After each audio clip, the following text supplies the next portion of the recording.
You notice item 7. This meeting of the Ascension Parish Zoning Commission is called to order. It is July 9th, 2025, 6 o'clock p.m. We're in the council chambers at 607 East Worthy Street, Gonzales, Louisiana, 70737. The first item on the agenda is a roll call of the members. All members are present. Introduction of staff. Ms. Jamaica. Jamaica Banker, Zoning Secretary. Jerry is Carey, IT. Spencer Long, Parish Attorney. Eric Poche, Director of Planning and Zoning. Tim Bullion, Senior Planner. Lance Brock, Zoning Official. Okay, thank you. Our next item is the approval of the minutes of the June 11th, 2025. Motion approved. Motion by Mr. Scheck-Snyder, second by Mr. Eric Jones. We'll do a voice vote on this one. All those in favor? Aye. Aye. I can never remember the last name. I am going to do just that. It's a new commissioner. Chairman's comments. It's a new commissioner. I apologize. I keep forgetting his name. That is my only comment. Oh, no, I do have another comment. So we have some items on the agenda tonight that might stir some desire to provide a lot of commentary. I want to remind everyone that the period you have to speak is 3 minutes by our rules. At 3 minutes, I'll remind you that time is up. We'll turn off the mic, and if you continue to speak, I'll just have to take whatever action we have to take to assure that the meeting remains in order. And I don't mean that in a negative way. It's just we have to maintain order. So, next item on the agenda is a public hearing to amend the Ascension Parish Development Code for recommendation to the council for approval or denial of the Ascension Parish Council. Item A. Oh, I'm sorry, item A has been removed from the agenda for tonight, canceled, thank you. Mr. Scheck-Snyder announced that at the Planning Commission meeting. Item 7B, zoning review, IDPZ 3887.25, Lot A and B of the Jeanette Cray property for Sean Cook. This is located on the west side of LA Highway 431, approximately 1,025 feet south of LA Highway 931. Is to amend the Ascension Parish zoning map from medium intensity residential, RM, district to mixed use M2, mixed use to MU2 district. Sir, you're here to speak on behalf of this item? Yes, sir. I'm Sean Cook. I'm the owner. Yes, sir. Okay, go ahead. Just seeking to have it rezoned. It was previously a florist and a tanning salon before it was residential for a short period of time, and just seeking to get it zoned MU2 so that we can turn it back into flexible office space. Okay, thank you. I did neglect to admit earlier, if anyone has a desire to comment on any of the items on the agenda, please see Ms. Banker over here. Fill out a card, green for a yes, red for a no, and when that item comes on the agenda, you'll have a chance to speak. So this is a public hearing for item 7B. This is the Sean Cook request. Okay, Ms. Banker, anyone for 7B? No one signed up for this. No one signed up for 7B. Public hearing is closed. Commissioners, any questions, comments, conversation? Mr. Scheck-Snyder? Yeah, I do remember whenever they had some other items in that location. Is Lance back? Lance, There he is. was this item previously zoned appropriately for what he was calling the florist and the tanning salon, or was that pre-zoning? That was probably pre-zoning or non-conforming. Okay. Yes, sir. It's been a while since it's been that, because it's been a while. So, Okay, so essentially, since zoning has been in place, this has always been residential? To my knowledge, yes. Okay. That was my main question. Thank you. Anyone else speak? Do we have a motion? Is that a salvage yard to the south Oh. there? Yes, it's Ascension Towing. Frank, I can't remember his last name, actually owns that property, but it has nothing to do with me. Okay. Wait, Lance, is that non-conforming? Yes, sir, that's Certainly that's not, non-conforming. allowed Yeah, for no, zoning. correct. Yeah, Okay. it's non-conforming. So we got a whole street full of Non-conforming. non-conformers. And then, oh, I apologize. Right, you finished? I'm good. Okay, Mr. Shayshaw. Mr. Lance, the property adjacent to the north, so we're looking at the property that's shaded in red. The property to north shaded in yellow, what is that classification? That's Crossroad Commercial, Okay. the yellow color. Okay, Mr. Scott, is Crossroad, so one thing that we have to look at is trying to maintain continuity through our zoning. And mixed use, if you want to maintain continuity, Crossroads Commercial could be considered a continuous use of your property next. Is that something that would, satisfy with what you're trying to accomplish with your land use? Yes, sir. Yeah, I'm pretty sure he's asking for mixed use too. Yeah, he is asking Okay, for mixed yeah, use yes. too, but what I'm also wanting to know is, would Crossroad Commercial satisfy with what you were trying to For accomplish? the office spaces and stuff that we're trying to do, I mean, we're not trying to do anything industrial or anything like that. I believe it would. I would actually have to look at the outline, but I don't think there was much difference as far as what we were trying to do with the property. Okay.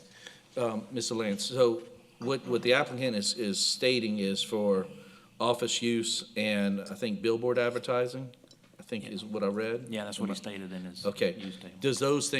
Are those things applicable under a Crossroad Commercial? Yes, Okay, not mixed use too. okay.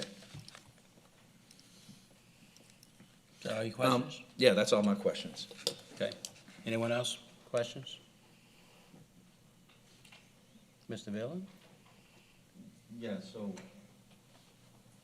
if you're thinking Crossroad Commercial, could that be our recommendation, or we have to? Well, make it hold a on, mid- hold on. Before we go further with the conversation, Crossroad versus mixed use, Mr. Brock, would you tell us the different uses allowed in those two zonings?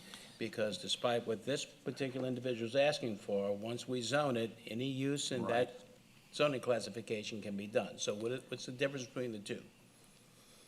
Crossroad Commercial is pretty much like mixed use, what you would see along Airline Highway with a limitation of 10,000 square feet. So all those uses would be permitted.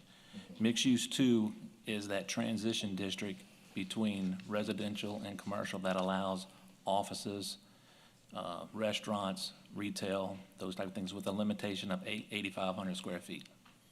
So actually, it's more restrictive, mixed use two is more restrictive than Crossroad Commercial. Okay. Okay, now, Mr. Sheshna? Yeah, so, Mr. Brock, in this case, what it almost looks like is we have a transition from residential. He would potentially be that mixed-use two transition to Crossroad Commercial if you look at our zoning map. Am I understanding that correctly? Yes, sir, that's correct. And the Okay. property that's just north B, that is mixed use two. Okay. That's what the red is different. Yeah, that's what I just want to make sure of. Man, the biggest issue I've got is it just doesn't follow along with what our master plan is looking, but we are kind of Yep. following along with what that true transition piece is. Correct. That's a tough one. Okay, thank you. Any other questions or discussion? Mr. Brock, what's the zoning department's recommendation? My recommendation is to deny based on the Ascension Parish vision map reflecting the property as neighborhood, residential neighborhood. Okay, so we have all these options floating around. So based on that, do we have any questions? Do we have a motion? I'll make a motion to recommend approval. Motion by Mr. Miller to recommend approval. Do we have a second? Second by Mr. Kluat. Any discussion on that motion? No discussion, cast your votes. We're going to do machine votes.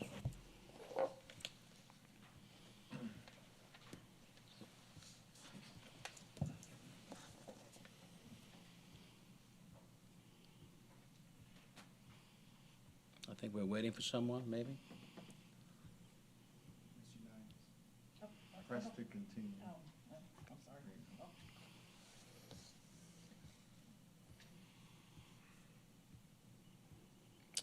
The motion passes with one nay, that being Mr. Scheck-Snyder. Congratulations. Thank you, sir.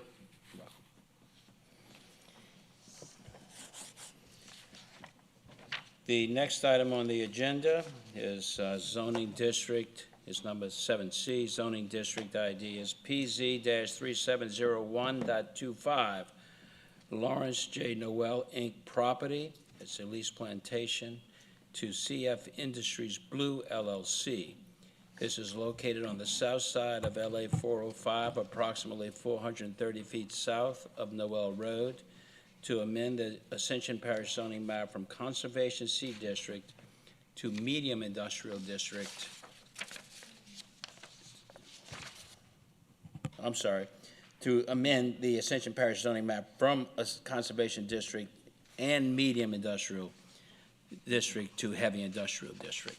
Sorry. Yes, sir. Good evening. My name's Terry Dugas. I'm the general manager of the CF Industries Blue Point site. First of all, thank you for your consideration in this rezoning application. CF is requesting to rezone roughly 925 acres, which is currently zoned as conservation and medium industrial use to heavy industrial use. The property is within the parish's previously established West Bank industrial overlay. CF's been an owner and operator and community partner in Donaldsonville for 60 years, and we look to continue that investment in Ascension Parish, especially on the West Bank. On April 8th, CF announced a positive investment decision to move forward to build a large-scale, low-carbon ammonia production facility on the Blue Point site. It's a joint venture with 2 other partners. Ammonia is one of the most commonly used industrial chemicals. It's mostly used today as a nitrogen fertilizer, but it's also used in industry as emissions abatement in the industry and in vehicles. Conventional ammonia process uses natural gas and steam methane reforming process, and it is carbon intensive. The process that will be used at the Blue Point site is an autothermal reformer process to crack the natural gas into the hydrogen necessary to produce ammonia. It is significantly less carbon intensive. It has a very low carbon intensity for the ammonia produced, and we expect to capture greater than 95% of the CO2 produced in the process. The project's estimated to cost roughly $4.5 billion. It'll take 4 years to construct, and we expect the project to be commissioned, pre-commissioned, commissioned, and brought online in 2029. It'll create roughly 100 permanent jobs, high-paying permanent jobs, and during peak construction, we expect to have roughly 1,500 construction workers. At CF, our primary focus is the safety of those inside our fence and our near neighbors right outside our fence, as well as being good stewards of the environment. We expect to take, we will take that culture and that mindset to the Blue Point site. That's all I have prepared today, but I'd just like to thank you for your consideration and your time. Yes, sir, thank you. I have just a couple of quick questions for you that might clarify some things down the road. You mentioned 100 permanent jobs. Yes, sir. Is it CF's intent to import personnel for those permanent jobs or to hire locally? Hire locally. Okay, thank you. And then my second question relates to something a bit larger, and I'm familiar with the blue ammonia, et cetera. So my question to you is if you would speak a little bit about the larger benefit to the environment of this product as opposed to what's been done historically, you know, just something that's more Broad scale. environmental conversation. Sure. So right upriver or downriver at our Donaldsonville complex, we are the largest ammonia producer in the world at that site. When built, originally those plants would produce gray ammonia. They used natural gas with steam methane reforming, and all of the process and combustion CO2 in the reforming process were emitted to the atmosphere. In Donaldsonville, we have upgrade plants, so the process or purer CO2 is upgraded to urea or other products. That is still, that CO2 emitted is still considered emitted even if it's upgraded into a fertilizer and ultimately put on the ground. Blue ammonia is when the pure processed CO2, which is roughly 2/3 of the carbon used in the ammonia process, when that 2/3 is compressed, purified, and then put into the ground for permanent sequestration. Green ammonia is when a renewable is used. This process is, this process with the autothermal reaction, so what I didn't mention is blue ammonia is roughly 66% of the CO2 captured, sequestered into the ground. This process will result in roughly 95% or greater of that CO2 captured and put into the ground.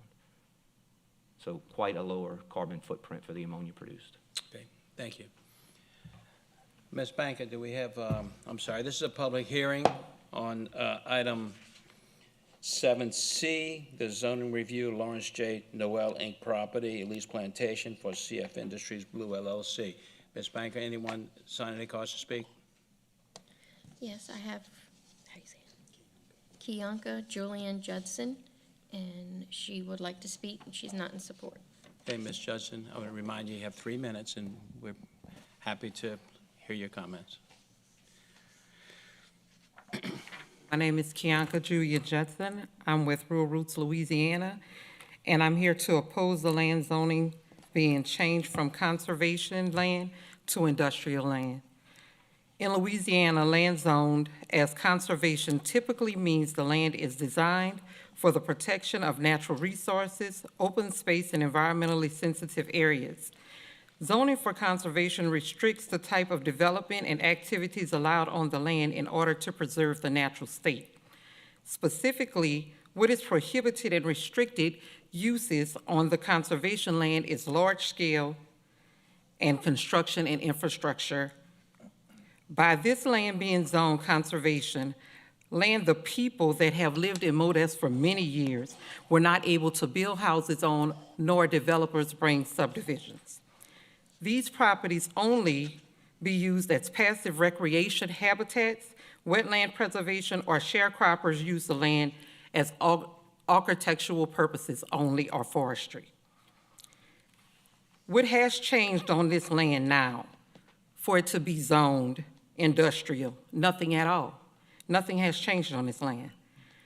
Are you guys even acknowledging the current zoning as conservation, or taking into consideration the meaning of conservation? Right now, the zoning board is playing lobbyists if they agree to this. You are lobbying for industry and not for the people that you represent. All this land is conservation land that sharecroppers made their money off, and now they're trying to retire and make more money off of it. We are asking that you protect the land. Also, the man representing CF stated that there will be 100 jobs and they will hire locally. Is that locality in West Ascension or East Ascension? Because on the west side, there are many people that are working all the way up in Lake Charles that's not working here, that could be at CF Industries currently and are not there. And they have people from out of town working in Donaldsonville. And they have people qualified there that could be hired at their current facility. Also, we're speaking of blue ammonia. Is there a plan in case there is a leak? There is not. Is there a shelter in place in Donaldsonville? There is not. And none of that has been discussed. This property, we are asking that we are opposing, and we're asking you to stand with the people. Thank you, ma'am.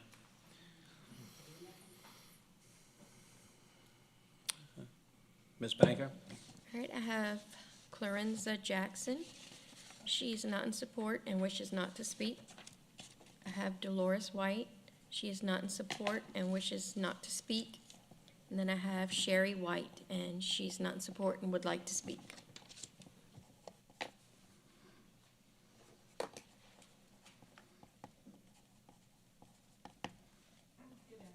My name is Sherry White. I'm currently a resident of the Modesto area, where this land is currently at, and I'm opposing this particular issue because, first of all, the people that live in the area and some people, homes, have been in their family for generations. And just like the previous speaker said, that it was okay when the land was used for industry in terms of with the sugarcane industry. And now that that is no longer thriving for their family. Now they want to be there's a change that they want, but it is not beneficial for the people that live there. The residents do not want to leave, or they don't want to even be bought out. And it's so sad that when our elected officials make decisions and don't consider the people, because even with the plants that are coming, no one really came out to the citizens and made contact with them prior to all of these plans being made to say what we were interested in. So we were considered after the fact.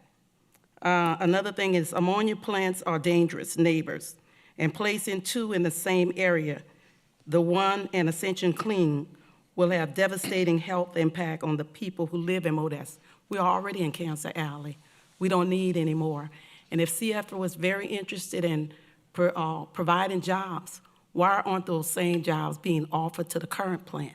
Another thing in terms with CF is that the emission level when they first started was at 99% with most of the dangerous chemicals that cause cancer, and they're still operating at that, according to DEQ, the report that was done in December of 2024.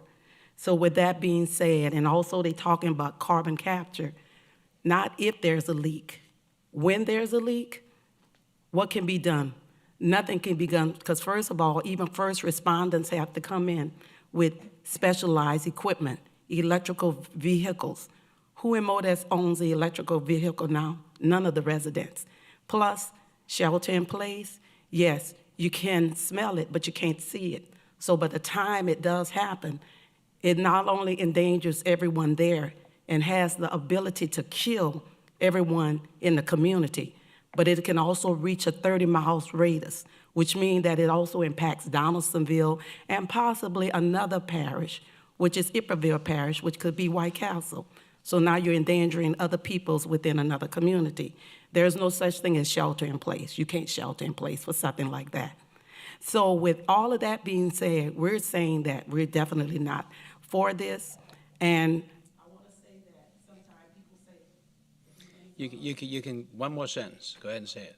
I just wanted to say that I think it's in the best interest to represent the people that, support the people that you represent and not big industry. Thank you, ma'am. No one else signed up. Okay, public hearing is closed. Mr. Dugas, in the events the commissioners have some, do you have anything else you'd like to say, or? No, sir. Okay, thank you. Commissioners? Mr. Miller? I heard both of y'all speak about the emergency response and shelter in place. I saw a presentation by James LeBlanc, who's the fire chief for Ascension. I would recommend for y'all to reach out to him and see if he can put on a presentation for y'all in your communities and help y'all understand better the emergency response and the plans and the policies that they have implemented. That would maybe help reduce some of your, or mitigate some of your concern in that aspect as far as how to go about in the case of an emergency and the response plans that they have. Anyone It else? was a good presentation. Anyone else? Okay. Mr. Brock, you have any comment or recommendation?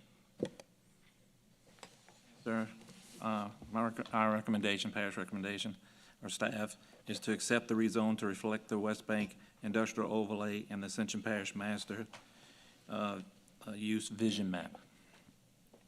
Okay. Commissioners, any further comments, questions, motion? I'd like to make a motion. You have a motion? Motion to recommend approval to the council. We have a motion by Mr. Scheck-Snyder, recommend approval to the council. Is there a second? Second, Mr. Miller. We're going to give it to Miller because you keep doing that. Second by Mr. Miller. Any discussion on the motion? Okay, we're going to vote, machine vote, please.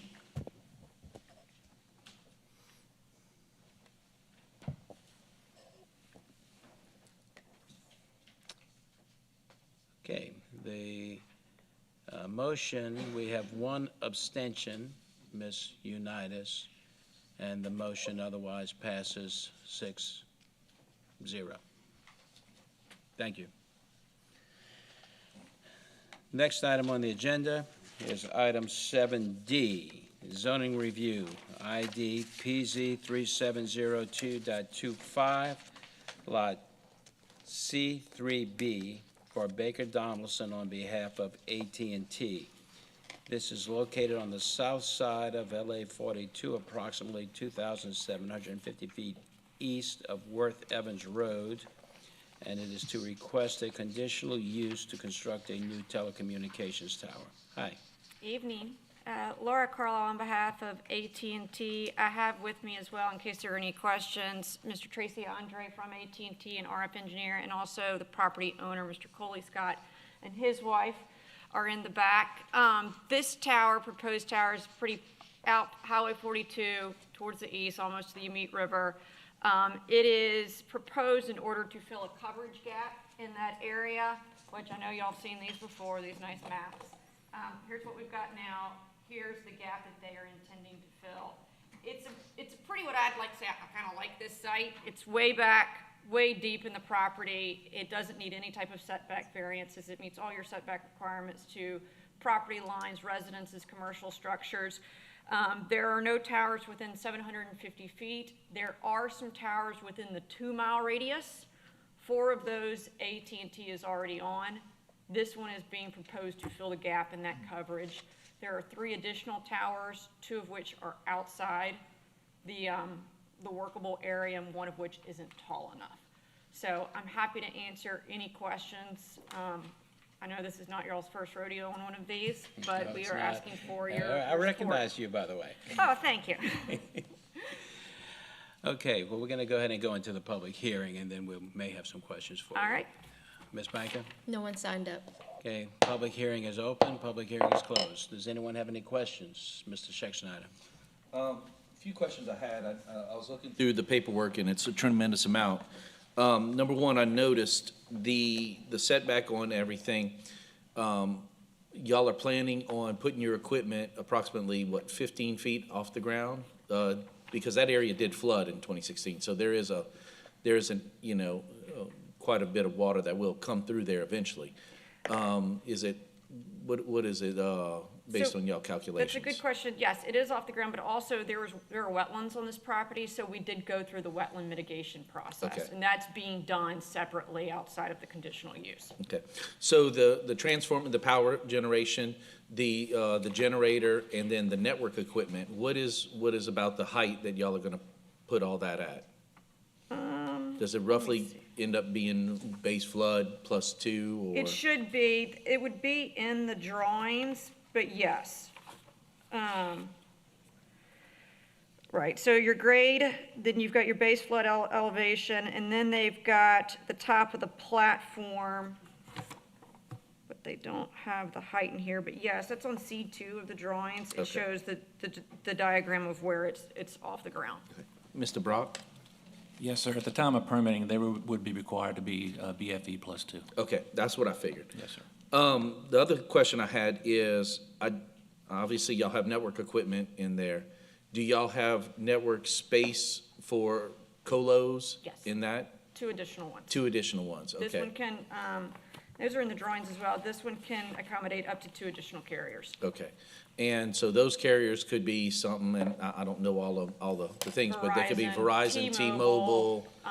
Could be a local Sprint. municipality. Okay. Right. Okay, that's what I just want to double check that. The other thing is, same thing on the tower itself. So what the plans look like is the AT&T ones are at the 190 mark, then you have one, I think at 170 and then 150, am I correct? That And then sounds you have your correct. microwave distribution below that? That sounds correct. Okay. Yes. In those 2 other spaces for colos, are those adequate spaces for those additional carriers? Like, have you gotten with those additional potential carriers that falls in lines with their co-location requirements to where they can still bounce off their network? And the reason I'm asking you all this is you're obviously anticipating this to be used by co-locations, but if it doesn't fit with everybody else, then it really doesn't help. Sure, so right now, you've got a limit on height, right? So we're well below that, we're meeting that. The colo is really gonna depend on what their needs are at the time. Like, 130 feet isn't going to meet AT&T's objectives here, or otherwise they would have gone on that other tower. They need the 190. So 170, 155, that's a pretty good height. It's really going to depend on where their networks are and what their needs are. Has there been preliminary comment? I don't think there have, but that's an availability for someone who needs that spot. Okay, so I'm going to ask that we focus these questions and conversations on the permit that's being asked for and required, not so much on the technical, operational aspects or whether the business platform. No, Okay, let's consider our zoning. Yeah, that's fine. And does anyone else have any, or do you have any additional questions? No, that was my 3 questions. Thank you. Anyone else? Mr. Miller? I have a question for you. We had previously proposed putting a working group together to kind of help clear up and clarify some of these ordinances specifically for towers. Are we still interested in putting that together and maybe helping streamline this process so that we're not asking the same questions every time? We have clear-cut direction for the applicants when they come in. We can certainly do that. I think that was a long time ago. How long? That was a while back, I heard. That was your first meeting? Or maybe it wasn't that long ago. We're looking at 6, 7 months. Almost 2 years. Yeah, certainly we'll have that I think that would discussion. help, It's no you know. problem. Move this along better. Okay. That's all I have. Anyone else? No. Do we have a motion? Motion to recommendation for approval Well- to parish council. This is conditional use, so I don't think we have to recommend approval. Mr. Brock? That's correct. You have the We final have the say. authority. Yes, you have the authority to conditional use. So will not go to council. No, not recommendation. Just a motion. Just approve. Motion to approve. Yes, motion. Mr. Clout makes a motion to approve. Do we have a second? Mr. Schexnayder. Do we have any discussion? Okay, cast your votes. Once again, we'll do machine. I like the machine.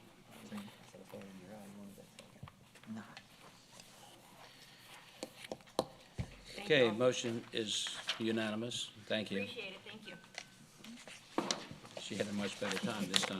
Yeah. Motion to adjourn. So moved. Okay, we have a motion to adjourn by Mr. Miller, second by Mr. Schexnayder. Meeting's adjourned.